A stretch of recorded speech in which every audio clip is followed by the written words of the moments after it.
Bapak Ibu, terima kasih masih bersama kami di obrolan santai New Normal. Sekali lagi, saya mau mengingatkan kepada Bapak Ibu semua untuk yang ingin mengajukan pertanyaan, kami persilahkan untuk bisa mengajukan pertanyaan di kolom Q&A yang sudah kita siapkan. Kemudian, ya, kita akan segera masuk ke segmen kedua. Kita akan segera masuk ke segmen kedua. Mungkin saya mau cek dulu untuk pembicara yang sudah hadir pada siang hari ini, Pak Helmi, apakah sudah ready? Siap, siap, siap. Kemudian Mas Dedi dan Pak Ben. Ya. Ya, oke, baik. Kalau gitu kita akan sama-sama untuk memulai segmen kedua pada siang hari ini. Kami persilahkan kepada Pak Helmi.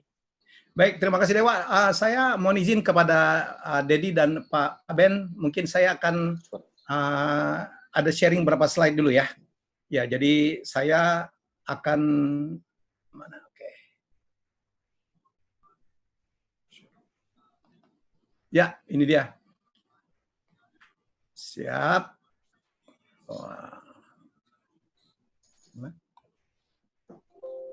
Ya, saya sharing mungkin mungkin sekitar 10-15 menit. Jadi boleh minum-minum dulu ya. Tapi kalau mau nyela, mau nambahin atau mau apa komentarin silakan aja. Saya mungkin akan sharing ada materi sedikit ini bagaimana strategi move on di tengah krisis. Saya punya apa yang namanya disebut dengan ICU kuadrat. Kenapa saya katakan ICU kuadrat? Karena memang ICU juga nih kita memang dalam kondisi krisis sekarang, dalam krisis darurat. Tapi seperti filmnya Sandra Bullock dan Billy Bob Thornton, dia mengatakan our brand is crisis. Karena banyak orang atau ada perusahaan yang justru bangkit itu adalah di tengah krisis. Saya ingat betul dulu saya pada tahun 98 itu adalah Krismon gila-gilaan, dan di sana saya mendirikan perusahaan saya yang menjadi legend, yaitu namanya Triwarsana. Perusahaan production house saya bermitra dengan mendiang Lim Xiaobok dan mendiang Jedi Suherman, ayahnya Joshua Suherman. Kita membuat production house. Dan gila perusahaan saya itu berkembang luar biasa. Karena ini ternyata pada saat Krismon itu orang stres dan butuh hiburan. Dan perusahaan saya growing, ya pernah kita mempunyai 17 program pada saat yang bersamaan. Dan kita modalnya cuma, ingat betul saya cuma 21 juta, tetapi omzet kita waktu itu adalah lebih dari 20 miliar. Jadi satu kejutan yang luar biasa. Jadi perusahaan saya itu tumbuh di tengah krisis. Nah ini yang kenapa saya namakan ICU kuadrat, itu terdiri dari I, C, U, dan U. Satu yang harus kita lakukan ya untuk strategi move on, improve our character. Jadi untuk supaya kita sukses dalam bidang apapun, dalam kondisi apapun, kita harus saatnya sekarang kita improve, memperbaiki karakter kita. Karena untuk bisnis itu ternyata dibutuhkan karakter yang baik. Kadang-kadang pintar aja nggak cukup. Yang kedua, saatnya kita untuk ngecek bisnis. Apakah bisnis yang kita tekuni yang kemarin itu masih oke atau tidak, atau justru ada peluang-peluang baru, ya. Yang ketiga, U-nya adalah upgrade your skill. Saatnya sekarang karena kita punya waktu banyak, ya, di rumah dan banyak pakar-pakar yang mau sharing melalui webinar, saatnya kita bisa upgrade skill kita. Yang berikutnya adalah terakhir, kalau kita mau sukses adalah update the channeling, karena orang itu bisa sukses adalah juga tergantung kepada channelingnya, ya, jadi networknya. Ini saya akan bahas satu persatu. Jadi ini yang kita yang saya bilang improve your character, karena ternyata pinter aja tuh nggak cukup. Ya kita butuh karakter. Kita tahu banget ya yang ini pendapatnya Zig Ziglar. Mohon maaf kalau tidak terbaca semua. Dia bilang it is your attitude, adalah attitude-mu, bukan aptitude, bukan kemampuanmu yang menentukan ketinggianmu atau pencapaianmu. Ini jadi saya ingin mengatakan banyak sekali orang sukses itu justru karena attitude-nya yang baik gitu. Aptitude aja, pinter aja, tapi kalau attitude-nya tidak disiplin, tidak kreatif, ya tidak menghargai orang, atau cepat putus asa, ya semangatnya kurang. Nah kita nih corona, jangan mengeluh. Nggak ada yang bisa diselesaikan dengan mengeluh. Kita harus punya pribadi yang pantang menyerah, yang jeli melihat peluang. Itulah yang akan menentukan pencapaian kita. Itu maksudnya ya. Kemudian yang kedua, check the business. Ada berapa hal. Kita harus hitung kalkulasi ya. Jadi ada satu itu masalah kalkulasi. Yang nomor 2 adalah masalah bahwa bisnis yang baik itu yang dimana kita punya knowledge. Ya, yang ketiga adalah kalau bisa sesuai dengan passion. Yang keempat itu timingnya harus pas. Jangan pernah masuk ke bisnis yang barangkali sudah sunset atau sudah tidak lagi menarik ya secara life cycle ya. Anda lihat, ini saya menunjukkan beberapa kasus di mana kalau kita investasi itu carilah yang aman, ya carilah yang aman, ya sesuatu investasi yang hasilnya tinggi banget itu biasanya risikonya tinggi banget, ya.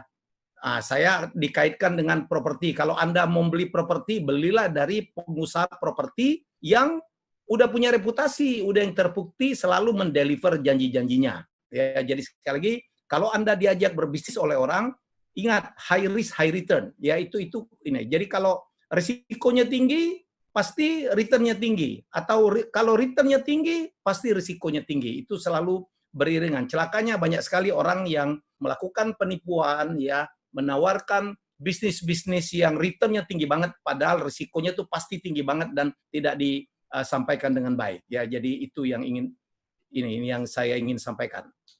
High risk, high return. Ya, baik. Yang kedua, kita harus punya knowledge. Kita harus punya knowledge. Jadi jangan pernah masuk ke bisnis di mana kita tidak paham. Ya saatnya lah kita belajar. Jadi kalau kita lihat ya ada Cristiano Ronaldo, itu gila. Knowledge luar biasa sehingga dengan umur yang sangat tua pun sekarang dia masih menjadi orang yang dibayar paling mahal. Begitu Michael Jackson, sangat knowledgeable. Dan ini saya sengaja nih, ini adalah seorang konglomerat yang saya sangat cintai, hormati, itu Pak Sucipto Nagaria.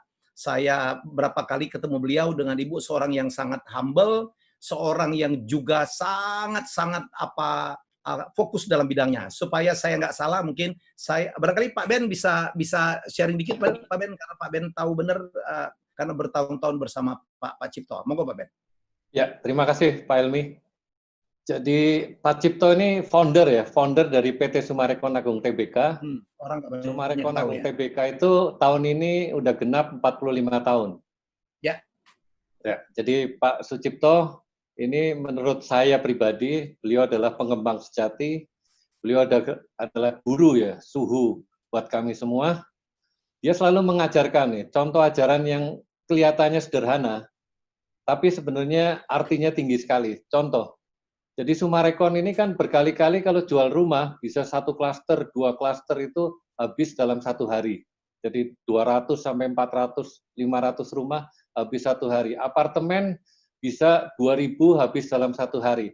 Tapi menurut Pak Cipto, kesuksesan itu bukan hanya itu. Masih banyak hal-hal yang harus lanjutannya. Apakah kita bisa mendeliver tepat waktu? Apakah kita bisa mendeliver sesuai dengan kualitas yang kita janjikan? Masih belum juga. Apakah rumah-rumah yang kita serah terimakan itu dihuni? Jadi harus dihuni. Bukan menjadi kota hantu ya. Nah, itu masih belum juga. Apakah penghuninya nyaman? Saya potong dulu. Summarecon masih ya Pak, tidak menginginkan orang beli hanya untuk investasi dan kemudian dia menjadi rumah-rumah kosong ya Pak. Dulu kan dinyatakan ya. Iya, jadi kita menginginkan, tapi juga memang tidak bisa menghindari ya. Jadi cuman kita selalu berharap mengarahkan untuk rumah itu dihuni. Dan so far kita cukup berhasil ya. Jadi tingkat huniannya cukup tinggi. Jadi Pak Cipto selalu melihat rumah itu harus dihuni dan yang menghuni itu harus merasa nyaman dan bahagia. Nah, demikian juga mall. Nih Pak Dedi, mall. Jadi mall itu Pak Cipto menurut saya jangan hanya berpikir yang penting tersewa. Yang penting semua space tersewa semua itu belum. Itu harus bagaimana kita mallnya harus ramai pengunjung. Itu juga belum cukup. Tenant kita juga harus happy. Jualannya cukup oke. Jadi artinya pengunjung happy, penyewa bahagia. Nah, Summarecon di usianya yang ke-45 tahun kan udah ngembangin ya, Pak Helmi, Pak Dedi mungkin tahu ya, di Summarecon Kelapa Gading, di Summarecon Serpong, di Summarecon Bekasi, Summarecon Kerawang, Summarecon Bandung, dan Summarecon Makassar. Cuman untuk supaya lebih clear, lebih jelas, saya ingin ngasih beberapa contoh gimana Pak Cipto atau Summarecon mengembangkan sebuah kawasan. Nah ini contoh yang paling afdol nih adalah Bekasi nih. Ya, Bekasi itu kira-kira tahun 2009 itu kurang lebih seperti itu, Pak. Jadi itu tanah hitam begitu. Terus kenapa hitam ya? Karena memang dia ada rel kereta api yang menghalangi itu. Ya. Jadi rel kereta api itu menghalangi sehingga daerah itu sulit sekali lah. Kalau kita ngembangin juga kayaknya nggak gampang. Nah, akhirnya Summarecon mengambil sebuah keputusan. Oke, lanjut. Ya, slide berikutnya. Jembatan kalau nggak salah, Pak. Iya, slide berikutnya. Nah, ini. Itu. Jadi yang di bawah itu gambar kanan atas itu bukan jalan ya, itu rel kereta api itu. Ya. Itu bentangnya yang kosong tanpa tiang tuh 130 meter. Wow. Kalau total panjang jembatan itu 1 kilometer. Nah, ini nih kunci sukses dari Summarecon Bekasi. Jadi dengan kita bangun jembatan ini, dan jembatan ini cukup fenomenal ya. Seperti Bapak lihat di kanan bawah tuh kita sampai dapat penghargaan kelas dunia. Oke, lanjut. Nah, setelah itu, setelah kita bangun jembatan, kita bangun, jadi kita Summarecon nggak hanya bangun rumah-rumah, ruko saja ya, tapi kita bangun fasilitas. Kanan atas itu adalah pasar ya, pasar sehat, pasar bersih, yang terus kemudian kiri atas adalah Bandar Jakarta, terus ada Holy Wing, dan lain sebagainya. Ada Bakmi GM juga ada buka, Total Buah. Oke, lanjut. Ini kita kembangin dari mulai 2010 ya Pak Helmi ya. Jadi sampai ke sini ini baru 10 tahun. Terus itu mall kita tuh, mallnya cukup besar, ada Hotel Haris, ada Bank Mandiri, ada Convention Hall. Oke, lanjut. Nah, tidak lupa fasilitas pendidikan. Jadi yang kanan atas itu adalah Sekolah Al-Azhar, langsung connect dengan Masjid Al-Azhar. Kemudian kanan bawah Sekolah BPK Penabur. Di kiri atau Universitas Binus. Oke, ini fasilitas pendidikan, lanjut lagi. Nah, Summarecon tidak pernah melupakan bahwa dalam development harus bersahabat dengan lingkungan juga. Kita tanam cukup banyak pohon supaya benar-benar terjaga ya hijaunya. Oke, lanjut. Dan ini yang penting juga harus menjalin komunitas nih, baik penghuni maupun dengan warga sekitar, sehingga terbentuk suatu kehidupan ya. Jadi jangan menjadi kota hantu. Jadi sebuah kota itu harus dibangun dan terjadi sebuah kehidupan. Nah, lanjut. Nah, kita sama-sama lihat nih. Dalam 10 tahun, Summarecon telah berhasil mengembangkan dari hanya sekedar tanah hitam itu menjadi sebuah kota yang luar biasa, Pak Helmi. Ya, itu. Dan mengangkat kota Bekasi. Iya, dan itu membawa dampak positif buat masyarakat sekitar juga. Ya, nah, ini saya tahu, Pak. Saya dulu 18 tahun di Bekasi, Pak. Iya, ya, saya tahu Pak Helmi di sana. Jadi tahu persis. Pindah, Bapak bangun Summarecon. Jadi saya dulu jual rumah saya murah banget. Padahal begitu Summarecon jadi, rumah saya harganya naik juga, Pak. Jadi nyesel banget Pak Ben sebagai teman dekat nggak ngasih tahu kalau Summarecon mau bangun. Iya, iya. Iya, di Bekasi. Yang memang membawa dampak bagus sekali. Jadi harga-harga properti di sekitar Bekasi itu naik semua. Oke, kita next coba kita pelajari lagi gimana pengembangan berikutnya nih. Makassar ya. Jadi Summarecon ingin mengembangkan ke timur nih. Karena timur ini Makassar ini gerbang Indonesia Timur. Nah, ini kita ngembangin ini nggak mudah nih. Kita sebenarnya sudah mempersiapkan dari 2014. Jadi pembebasan tanah, gimana supaya tanah itu cukup besar ya. Kita akhirnya berhasil membebaskan sampai 400 hektar. Nah, kita baru berhasil menjual itu, mulai proyek itu akhir 2018. Akhir 2018, jadi baru 1,5 tahun yang lalu, penjualan juga cukup sukses waktu kita launch. Laku 200 miliar. Oke, lanjut.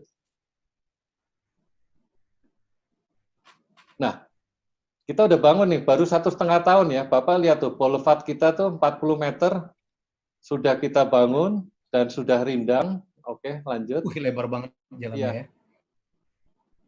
Terus kemudian rumah-rumah yang kita jual juga sudah kita bangun, sudah hampir selesai semua tuh. Walaupun serah terimanya tuh masih Desember. Oke, lanjut. Nah, ini rumah-rumah yang yang sedang dan akan kita bangun. Jadi Keren. arsitektur keren ya. Arsitekturnya keren-keren banget nih. Terus fasilitasnya juga ada kolam renang dan lain sebagainya. Oke, lanjut. Nah, kita juga di sana sudah ada deh. Jadi yang bawah itu adalah seperti ciri khas Summarecon ya, selalu ada F&B ya. Food ya, selalu food, kuat di food ya, kata seperti Kelapa Gading tuh kota sejuta makanan. Kanan atas sudah buka McDonald. Oke, lanjut. Nah, ini nantinya nih, Summarecon Mutiara Makassar juga nggak akan kalah dengan kakak-kakaknya ya, seperti Kelapa Gading, Serpong, Bekasi ya. Jadi kita pasti ada CBD-nya, ada mall-nya. Oke. Lanjut. Nah, kebetulan Summarecon Makassar ini gak jauh dari pantai. Jadi kalau Pak Helmi tinggal di sana, sore-sore bisa menikmati sunset-nya Makassar nih, luar biasa. Oke. Nah, kita juga ada sebuah proyek ya yang kita siapkan udah dari 2013 nih. Lanjut, oke. Nah, ini Summarecon Bogor nih Pak Helmi. Nah, jadi ini cocok sekali buat Pak Helmi ya, nantinya stay di sini karena udaranya nyaman sekali nih. Tergantung Dedi aja gue sih. Kan tuaan lu, Bos.